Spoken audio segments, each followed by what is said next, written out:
আসসালামু আলাইকুম রহমতুল্লাহি ওবারাকাতু। আমি মোহাম্মদ আবু সঈদ। প্রতিদিনের নে আজকেও একটা পানির খামারে যাব, আপনাদেরকে দেখাবো। সম্পূর্ণ ভিডিও আমার সাথে থাকবেন, এমনকি দেখবেন। আসলে এই পানিটি অনেকে শখ করে ফেলে, অনেকে বাণিজ্যিকভাবে ফেলে, অনেকে বা এই পানির মাধ্যমে তার জীবিকা নির্বাহ নিশ্চিত করে।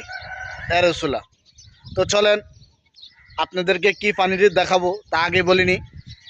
পানিটা হলো কবুতর। আজকে এমন উন্নত জাতের কবুতরের খামারে যাব ওমানে, আপনাদেরকে সম্পূর্ণ ভিডিওটা দেখাবো। কবুতরের কবুতরের খানা, কবুতরের পানি, কোন জাতের কবুতর, সব আমি এই ভিডিওতে বলবো। আর কবুতর অসুস্থ হলে কোন ভ্যাকসিন দিতে হবো, কোন সময় কোন ভ্যাকসিন ব্যবহার করবেন, তাও অবশ্যই আমি আপনাদেরকে বলবো। আপনারা সঙ্গে থাকবেন। তো চলেন আর কথা না বলি, আপনাদেরকে নিয়ে যাই কবুতরের খামারে।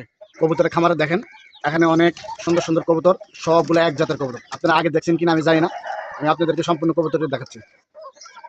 দেখেন নিচে বাচ্চা আছে, দেখেন এই বাচ্চা, এই এখানে দুটো বাচ্চা দেখছেন। এই কোন জাতের কবুতর আমি জুম করে দেখাচ্ছি। এগুলা সাধারণ আমাদের বাংলাদেশের কবুতরের মতন মানে ডাক দেয় না, এটা অন্য একটা ডাক, যেটা আপনারা শোনেন, শুনছেন। আর এই কবুতরে আমরা কি খানা দিই জানেন? এই কবুতরের খানা দিয়ে আমরা বর্তমানে এখন চাউল দিচ্ছি, চাউল। এছাড়াও ফার্মে আদার খাওয়াই। এই কবুতর উন্নত জাতের কবুতর, এগুলা দ্রুত ডিম দেয়, বাচ্চা ছোট থাকতে ডিম দিয়ে দেয়। আপনাদেরকে আমি আরো ভিতরে যাই দেখাচ্ছি। দেখেন উপরে বাচ্চা আছে। এই কবুতর বাংলাদেশে সহজে দেখা যায় না, আমি বা দেখি না, আপনারা দেখলেও দেখতে পারেন।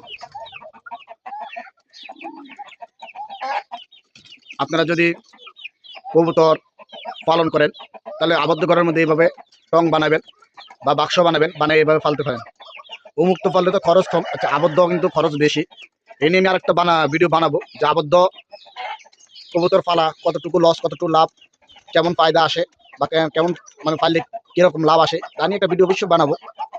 আর আশা করি আবদ্ধ পাললে রোগ কমই হয়, আর উন্মুক্ত পাললে আপনার রোগের তাপমাত্রা অনেক বেশি হয়। সম্পূর্ণ ভিডিওটা আমার দেখবেন এবং কি শেয়ার করবেন। আপনাদের শেয়ারের উপরে, কমেন্টের উপরে ইনশাআল্লাহ আমি নেক্সট ভিডিও তৈরি করবো।